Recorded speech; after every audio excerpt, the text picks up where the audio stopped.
biar semangat. Jadi tidur secepat mungkin, beraktivitas itu sepagi mungkin. Oke. Dan banyak orang yang nanya, kok bisa sih tidurnya cepet banget gitu. Jadi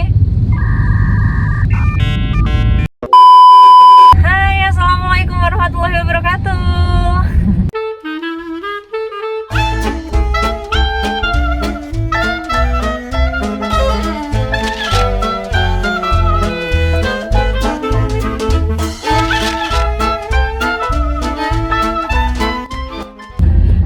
Pagi ini perjalanan mau ke Bandung lagi, sekalian tiba-tiba keinget nih, kemarin aku dengerin radio dan pas banget pembahasannya itu tentang jam tidur anak gitu.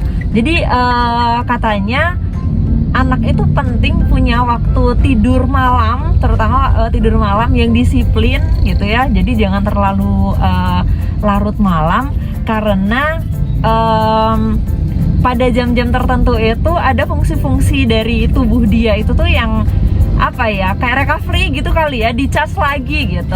Nah, misal anak di waktu-waktu itu dia tidak tidur, ya jadi kayak kurang optimal gitu ya gitu. Jadi si charge-nya gitu ya, nge-charge laginya itu tuh kurang optimal.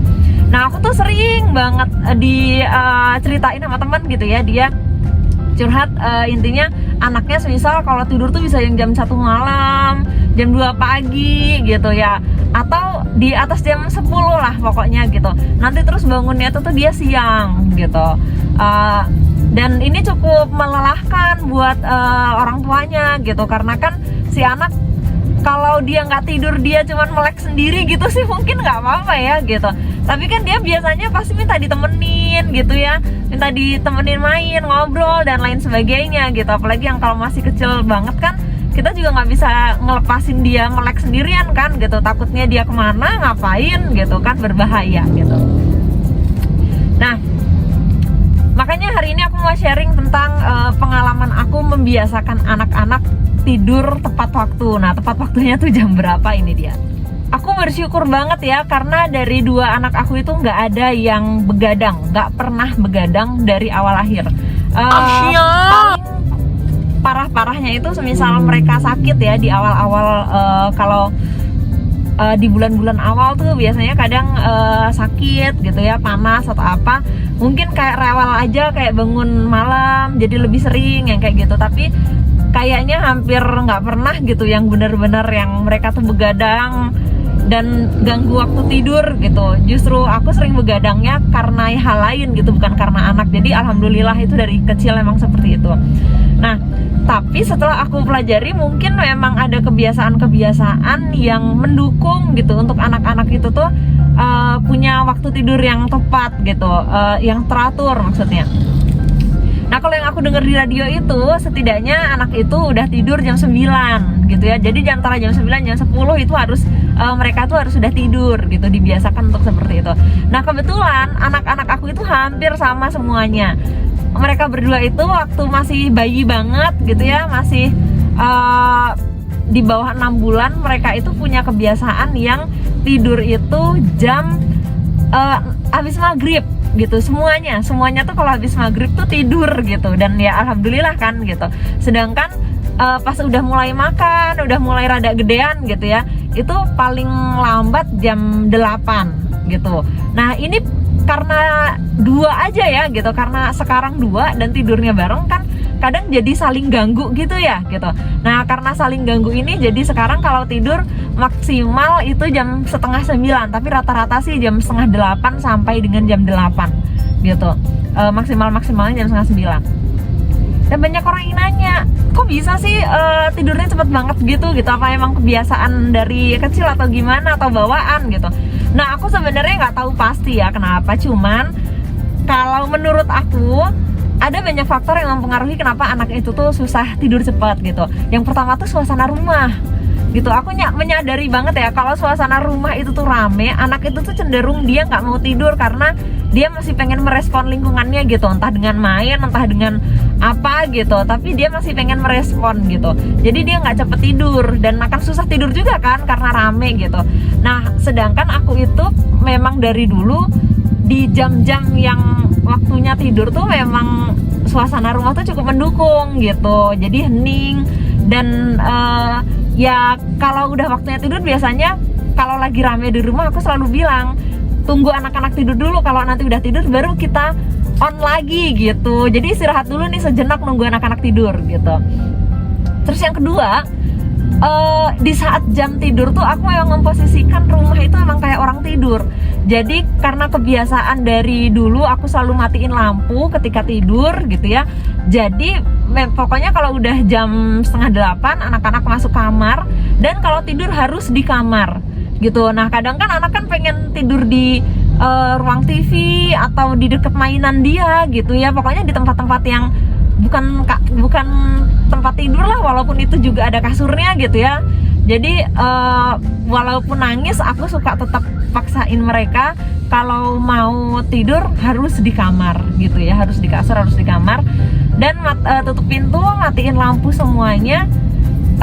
Pun mereka belum bisa tidur, ya udah tetap aja di keheningan itu gitu, tetap berada di lingkungan siap tidur gitu.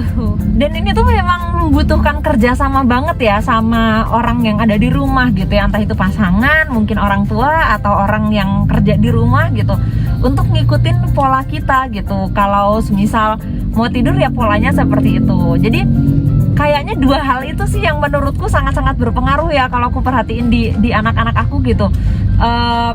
Suasana rumah sama kesiapan tidurnya gitu. Jadi memang kadang ego kita ya, ego kita sebagai orang tua gitu kan pengen beraktivitas juga kan gitu. Nah jadi memang ego kita gitu yang sebagai yang dewasa yang benar-benar harus ya sabar gitu kalau anak-anak tuh udah mau tidur. Dan kejadian di aku sama suami tuh seringnya kita jadi ikutan tidur gitu, jadi ikut ketiduran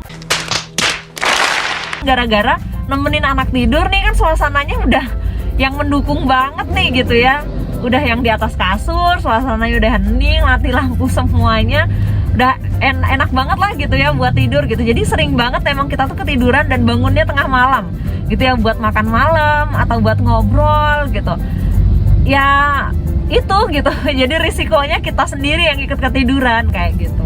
Jadi sampai detik ini aku tuh meyakini apapun yang dilakukan anak, entah itu perilaku, kebiasaan, pemikiran, dan mungkin perkataan juga gitu ya, itu tuh pasti berawal dari kita gitu ya.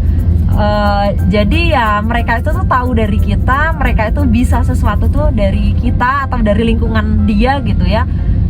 Jadi ya selalu harus care gitu ya dengan hal-hal yang berkaitan sama anak gitu. Terutama tidur ini memang banyak banget sih aku lihat di kasus teman-teman gitu ya, masalah tidur anak yang larut malam dan bangunnya siang ini gitu. Dan aku nggak berharapnya gitu ya, aku pengennya anak-anak itu jangan bangun siang gitu, walaupun masih kecil. Walaupun mungkin di satu sisi wah enak ya kalau anak bangun siang, akunya kan bisa ngapa-ngapain dulu dan lain sebagainya gitu. Cuman kalau aku sih harapannya minimal ketika subuh gitu ya, atau maksimal lah jam 5 gitu, anak-anak itu udah bangun gitu. Jadi beraktivitas itu kalau bisa sepagi mungkin gitu, karena biar semangat. Jadi tidur secepat mungkin, beraktivitas itu sepagi mungkin gitu. Karena memang vibe-nya bakalan beda banget loh gitu. Buat orang-orang yang mungkin susah bangunnya pagi gitu ya, ya pengecualian kalau memang kondisi yang kelelahan dan dia kurang istirahat ya udah gitu.